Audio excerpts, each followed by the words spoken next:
Hello, my name is Miss Alston, and I am one of the Craft of Language teachers at Mount Pleasant Middle School. Some of you I have had the pleasure of teaching, while for others, this may be your first time interacting with me. So, welcome. With the NJSLA coming up, Dr. Incognito and I wanted to support the ELA teachers in preparing you for this test, specifically by reminding you of some of the skills and techniques you studied in COL with regard to narrative writing. As you know, our primary focus in COL is on the name it, write it process. That means that we notice what the author is doing, name it or name the move, and then try to imitate it. On the NJSLA narrative writing task, this is what you will have to do in order to be successful, but you will have to do it in a timely fashion. Graders are looking for the following things. 1, can you develop a story that makes sense given what you have read? 2, can you demonstrate an understanding of ACT, the character's actions, conversation, and thoughts? Can you apply narrative techniques, specifically those used by the author? And can you write a story with minimal grammatical errors? So today I am going to demonstrate to you how to unpack the narrative NJSLA prompt, remind you of strategies for pre-writing, walk you through a brief reminder of how to name it and write it quickly, and show you my attempt to write an original story that describes what happens after Keck's mother arrives in Home of the Brave. So let's first take a look at the slide in front of us. The prompt reads as follows. In the poem Homecoming from Home of the Brave, the author Katherine Applegate creates a vivid resolution with several well-known characters, Keck, Gonwar, and Hannah, and a new character, Keck's mom.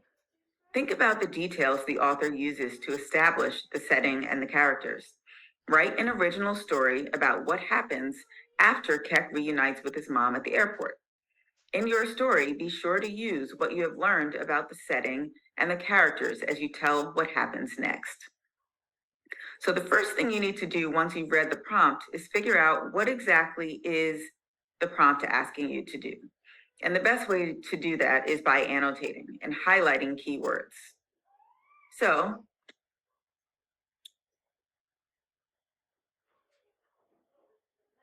you're going to rewrite the prompt in your own words. And you can do this at the top of your scrap paper. Hopefully you've done this already. So here's what I highlighted. 1, I basically said I have to come up with my own story. So the word original tells me that the story I write is going to be my own, and it's going to describe what happens after Keck's mom lands at the airport. The second thing is that I need to be sure that I include details about character. So that means Keck and his mom, and setting. And that could mean a variety of things. The airport, Minnesota, or the brown building where they live. The third thing I notice is that because of the way the book is written, it's written from first person point of view, and it's written in Keck's point of view. So since the story is told from his perspective and I don't get information about his mom's voice and personality, so to speak, I'm going to write from his point of view. Okay, so it's an original story, meaning my own story. I have to focus on character, so Keck and his mom. I have to focus on setting, so the airport, Minnesota, and the brown building where they live. And one thing I'm just noticing is that the point of view is going to be first person, and it's going to be written from Keck's perspective. So if I were reading this passage, as you already have, my goal would be to annotate quickly. And so I might want to make a key for myself about what certain colors mean. Now on the NJSLA, you will have a highlighting tool or an annotating tool. I'm not sure how many different colors they give you, but let's just say that they give you a variety. So for me, I've annotated the text for a few key things. My yellow refers to setting, green refers to craft, and I'm noticing a few key moves like repetition, personification, and similes, all figurative language that the author uses. Pink is where I noticed a signpost, a memory moment in particular. Blue are the details I get about the mama's character. And purple is something important that I get about Keck's character that I think could serve me well when I'm developing my story. Okay, so the airplane, so I know we're at an airport. We know enough to be quiet. So that tells me there's a little tension in the atmosphere. They're anxious. It's fall and the trees are wearing red and orange coats to fight the icy nights. So that tells me it's fall. And if I wanted to describe what things look like, I might include details about the different color leaves that I'm seeing. The sun streams through the glass window, red and gold with the day's last signs. So that tells me the time of day, right? I know the sun is setting. And then finally, I highlighted the air is wild with talking and laughter and questions, so many questions. And this is after the mother has arrived. So I know that the tension has released a little bit, everyone's excited, everyone's curious, and the energy has shifted from one of anxiety to one of excitement. Then I look at the green, and the green, as I said, is craft. So, and we wait and wait and wait some more. There's repetition there. And the repetition of wait 3 times is helping to build the tension in the atmosphere. So we know what the characters are feeling. Then I think about the trees, the flowers, the brown grass in the fields. They can all be patient, certain that spring will return. They don't have to hope, they can be sure. So this is a little bit of personification because the author is treating these inanimate objects, trees, flowers, grass, as if they are human beings that have emotions, all right, like hope and certainty. So there's personification used there. Finally, a voice like laughter. A voice like laughing, water on my thirsty ear. So again, there's figurative language there. There's a simile, right? A voice like laughing water on my thirsty ear. And there's also, again, personification a little bit because water does not laugh, right? That's something that humans do. So I want to keep those in mind because those are things that I can use in my own writing to show the reader, whoever's grading this, that I've paid attention to what the author is doing and I can then apply these elements in my own writing. Okay, and that will get me some brownie points. Then I look at the pink. When I was a child, I hoped to fly. That was a silly, easy wish. So there's a bit of a memory moment, right? In the moment while he's waiting for his mother at the airport, he's thinking back to when he was a child. So in my story, I might also want to use a memory moment. Okay, so again, I'm noticing what the author is doing, I'm naming it, and then I want to apply it when I begin my own writing. Okay, finally, I want to look at character because that's really important, right? My son and mama embraces me like we're saying goodbye instead of hello. And around her neck is a scarf made of the softest fabric of blue and yellow.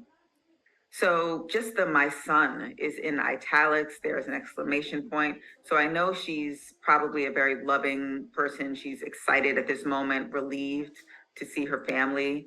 The use of the words mama embraces me. She's obviously affectionate. And she's just super excited to see her son. All right. The hug is intense, right?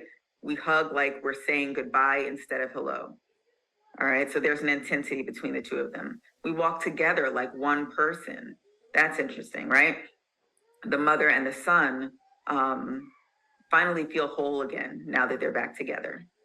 And then the author describes her arm tight around my shoulders. So there might be a little bit of anxiety there, right?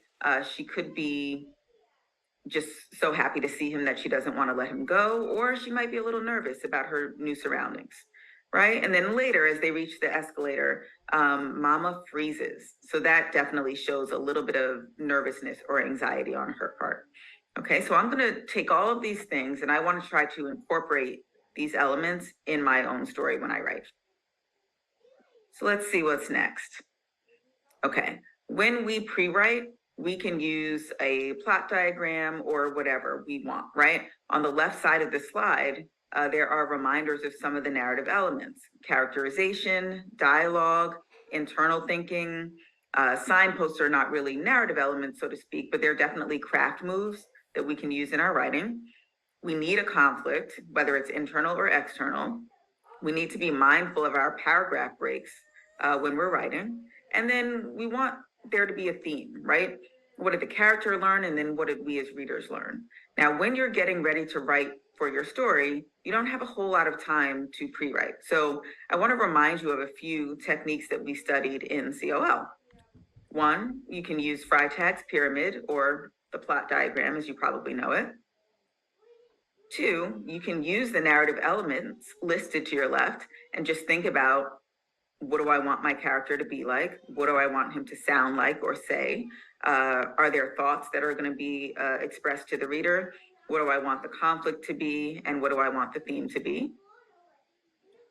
Or you can use somebody wanted something, but so then what, right? To figure out who are the characters, what are their desires, what happens that gets in their way, and then what do they do to resolve their conflict? Or do they resolve the conflict? Do they overcome the obstacle?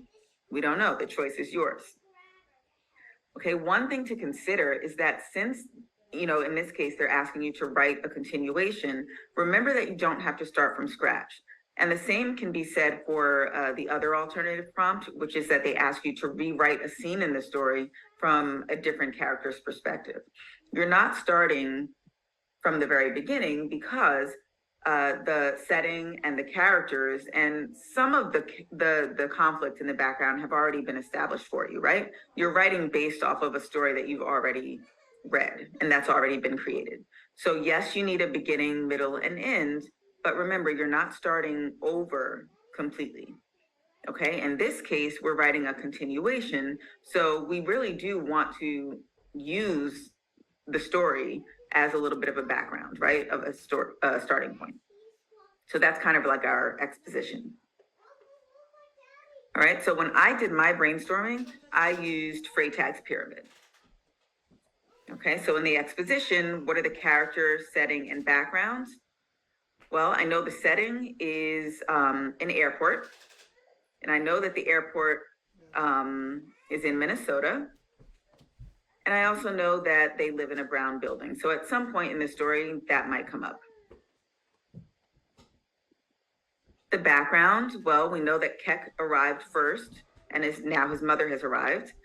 They're in the airport and he is welcoming her. Okay, Keck arrives obviously a long time ago at the beginning of the novel. That's how the novel opens. Okay, and so now things have kind of come full circle and Keck is there to welcome his mother. A little bit about character. Well, we know that Keck probably knows what his mom is feeling because he went through it when he first arrived. We also know that he's super excited to have his mother back.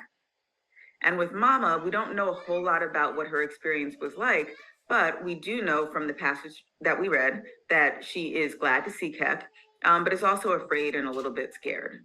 We can imagine she's also grieving the loss of her husband and her son, much like Keck grieved the loss of his father and his brother. Now I have to decide, well, what will my conflict be? So I'm going to make the conflict about how the mama will take her new arrival.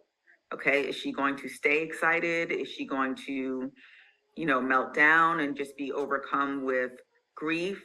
Is she going to be overcome by the new sensations and new environment? What will happen? How will she take things? How will she adjust? That's going to be my conflict. So it's a little internal, but it's external too, because she's going to be interacting with the people around her and with her environment.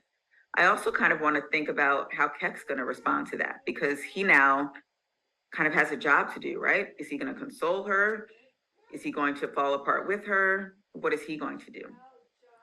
So I'm going to make the story so that they are coming back to the house. They're getting settled and Keck finds his mother crying and he has to figure out how to help her. What's wrong? Now the roles have been reversed, right? It's no longer that he's the child and she's the mother. Yes, they're still categorized as that, but now he's the one that actually has more knowledge about where they live and he's going to have to help the mother adjust. So the roles have been reversed a little bit. So that's when he figures that out, right? The climax we know is the turning point. Hi, Melissa. So the falling action is going to be something simple because remember, we're writing under time constraints. He tells her things will be all right. and he gives her a reassuring hug, and maybe he'll say something to her that gives her the boost that she needs. Of her